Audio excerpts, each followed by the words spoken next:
Assalamualaikum warahmatullahi wabarakatuh. Hello and warm greeting to all of you. Welcome to our grammar learning video.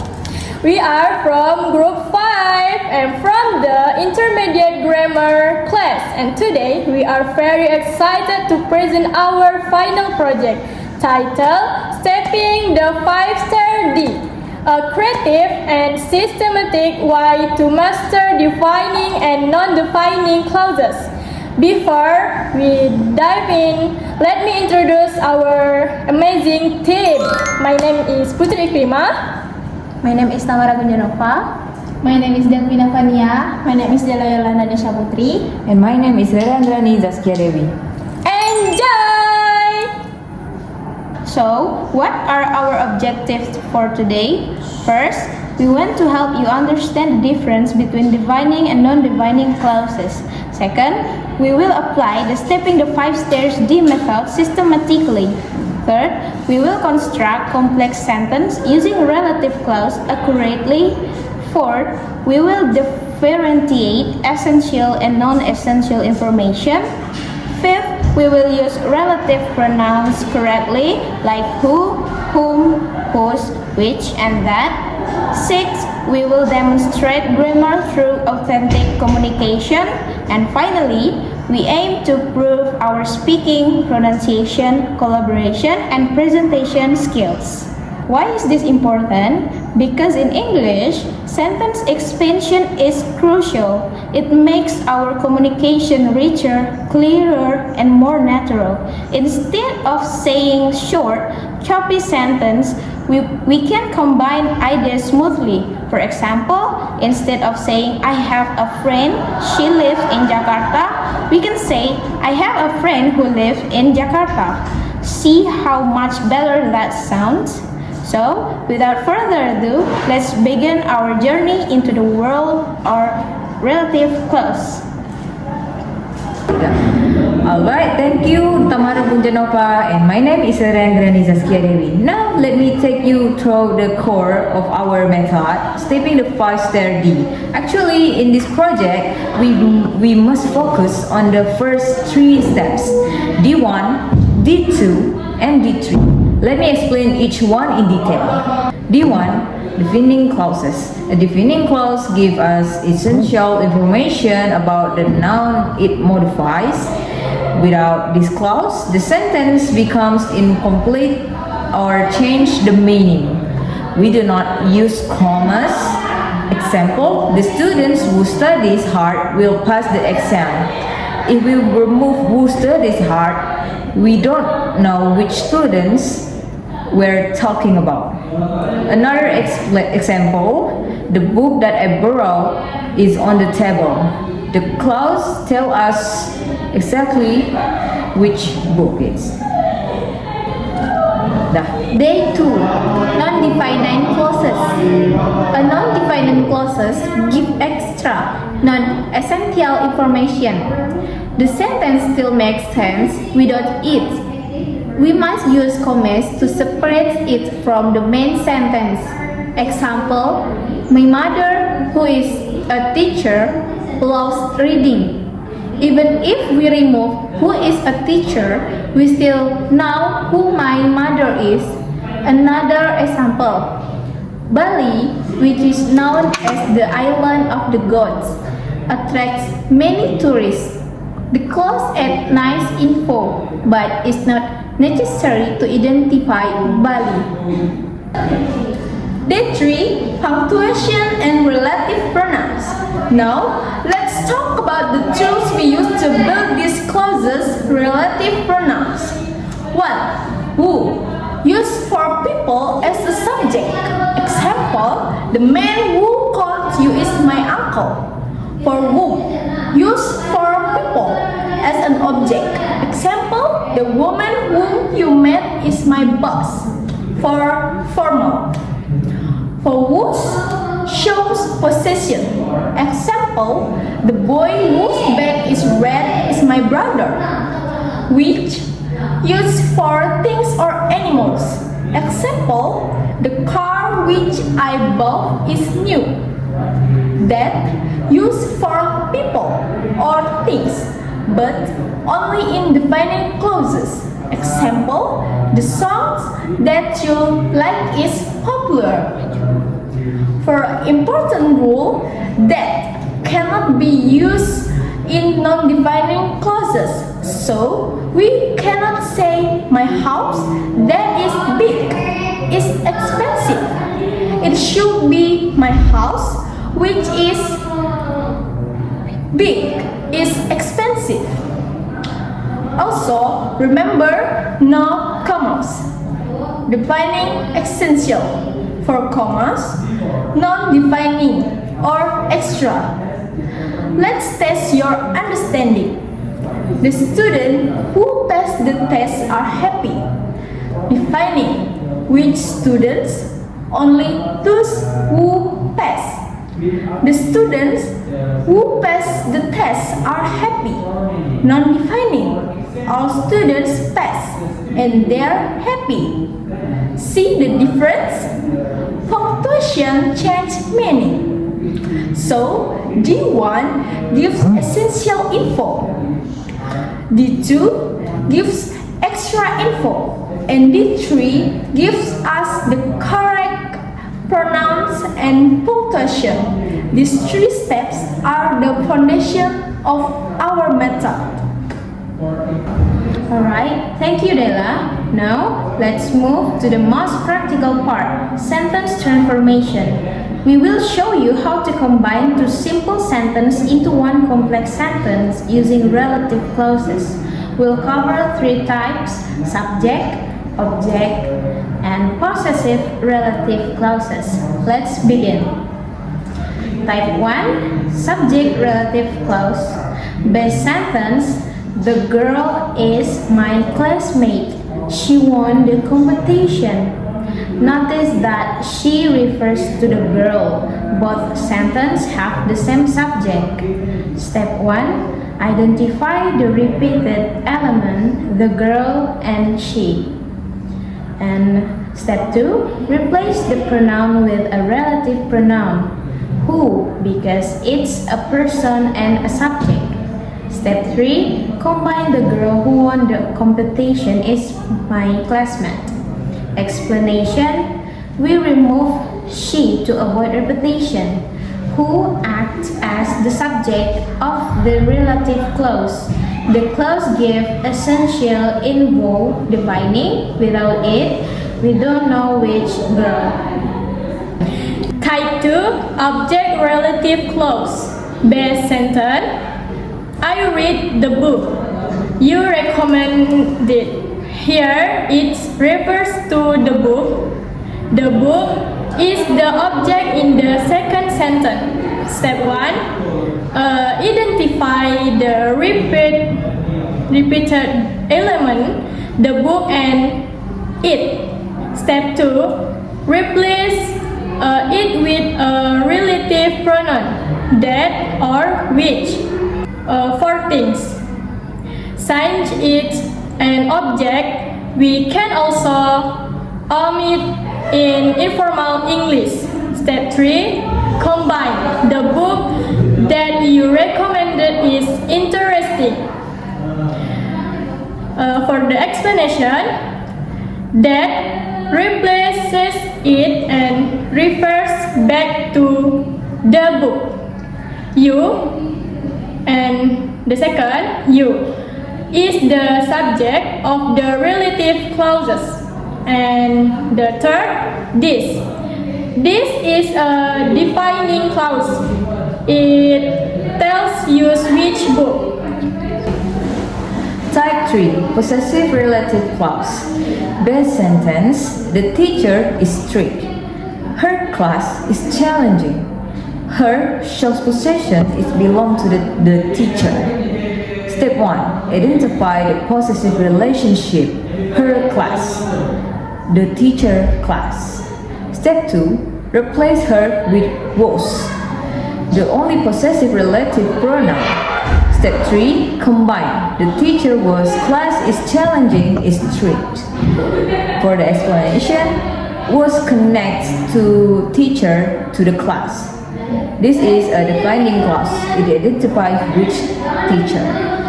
Defining versus non-defining in transformation. Now let's see the same sentence as non-defining. Defining. The girl who won the competition is my classmate. There are many girls, but only one won. Non-defining. My classmate who won the competition is very talented. I already know who she is. The clause adds extra info. Defining. The book that I recommended is interesting. Among many books, this one. Non-defining.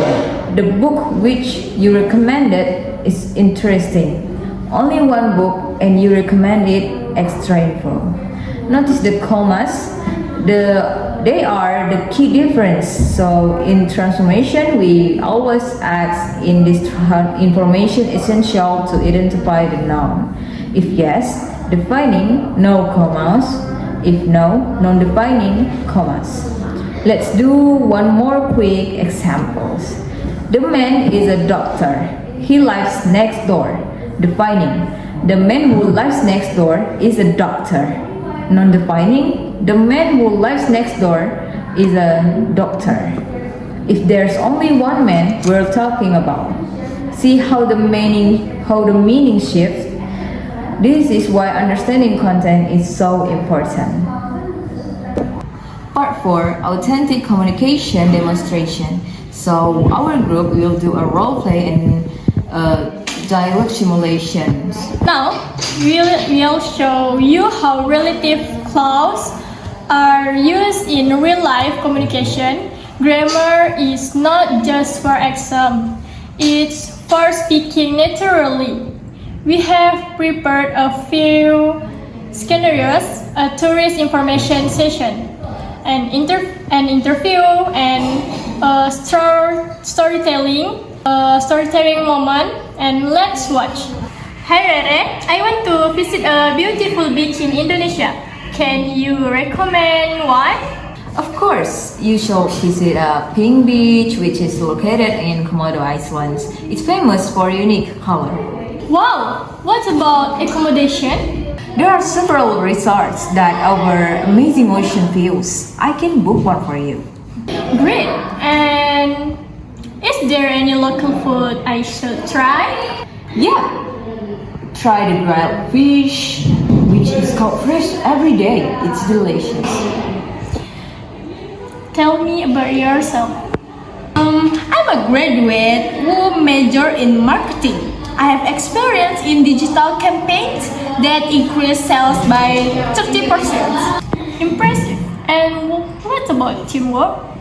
I enjoy working with people who are passionate and creative. I believe collaboration is key. Alright. Why do you want this job? Because your company, which is known for innovation, aligns with my values. Ini langsung baca. Let me tell you about my grandmother, who was a great cook. She taught me many recipes that I still use today. One dish, which she learned from her mother, is my favorite. I remember the kitchen where we spent hours together. Those moments, which I cherish deeply, shape my love for food. For the explanation, in the tourism scenario, we use which is located, non-defining, and that over defining. In the interview, we use who majored, defining, and which is non-defining.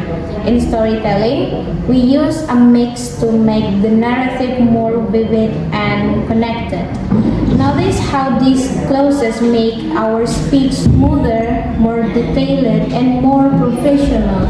They help us avoid choppy sentences. Practice using them in your daily conversations. It will boost your fluency. Now we'll have some fun with English pantun, a traditional Malay poetic form. We've each created a pantun that includes defining or non-defining clauses. Let's listen and learn. A bird that sings in the morning light. brings joy to my heart so bright.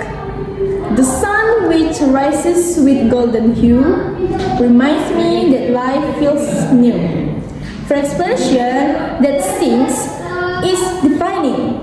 It tells us which bird, which rises, is non-defining. It adds extra info about the sun. The teacher who guide us every day shall use the right and wise way, her lessons which are full of care, help you success everywhere. The teacher who guide us every day shall use the right and wise way, her lessons which are full of care, help you success everywhere. For the explanation, who guides is defining and essential to identify the teacher, which are full of care is non-defining, extra description. A friend whose heart is pure and kind is a treasure we always find. The moments that we share together are memories that last forever. For the explanation, whose heart is possessive defining clause. That we share is defining object clause. The city where I spend my youth is a place of joy and truth. The people who are warm and bright make everything feel so right. For the explanation, where I spend is a defining relative adverb clause. Who are warm is non-defining. The book that changed my view of life took me away from stress and strife. My journey, which began with hope, helps me learn and better cope. Explanation: that change is defining, which began is non-defining. As you can see, pattern is not just artistic.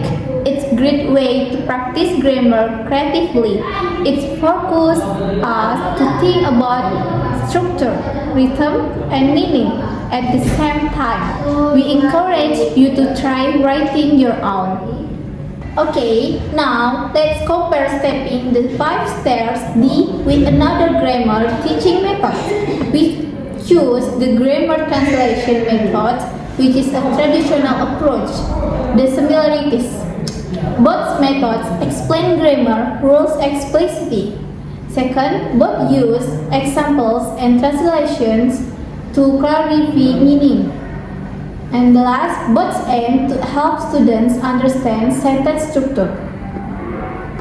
The difference: GTM focuses on reading, writing, and translation. It uses the student's native language a lot. It emphasizes memorization of rules. Stepping the 5 stair D focus on communication, speaking, and creativity. It uses English as much as possible. It includes step-by-step transformations, role play, and even poetry. For this advantage of stepping the 5 stairs D, takes more time to prepare and practice, requires more confidence and speaking ability, may be challenging for shy or beginner students. Advantage of grammar translation method: simple and straightforward, good for understanding grammar rules quickly, useful for reading comprehension and accept. For disadvantage of GTM: boring and repetitive, doesn't develop speaking or listening skills. Students may memorize but not actually use the language. Our preference: our group clearly prefers stepping the 5 stairs D because it makes grammar alive, practical, and fun. We believe that language is meant to be spoken, not just studied. With this method, we don't just learn rules. We experience that. We feel more confident speaking, and we remember the structures better because we practice them creatively. So, for anyone learning English, We highly recommend this approach. Finally, let's on our journey. This project has been a wonderful learning experience for all of us. And what we learned, the first, we deepen our understanding of defining and non-defining clauses. And number two, we mastered the use of relative pronouns. And number three, we learned how to transform sentence systematically. And number four, we practice speaking, pronunciation, and teamwork. And the last, we discovered that grammar can be creative and enjoyable. Challenge we faced at first, we confused defining and non-defining clauses. The comma rule took time to internalize. Pronunciation was a challenge, especially words like was and womb. Creating natural dialogues required several rehearsals. Writing pantun in English was tricky but fun. How we overcame them? 1. We practice daily and give each other feedback. 2. We watch example online and repeat them aloud. 3. We wrote multiple drafts of our scripts and pantun. And the last, we support each other as a team. Suggestions for future application. Use stepping the 5 steps day in your own learning. It's effective. Practice relative clauses in daily conversation, even simple ones. Record yourself speaking to check pronunciation and fluency. Try writing pantun or short poems. It makes grammar memorable. We hope this video helps you understand relative clauses better. Remember, grammar is not a monster. It's a tool. Practice makes progress, not perfection. Keep speaking, keep learning, keep growing. Thank you for watching. Don't forget to like, comment, and subscribe. See you next time. Goodbye.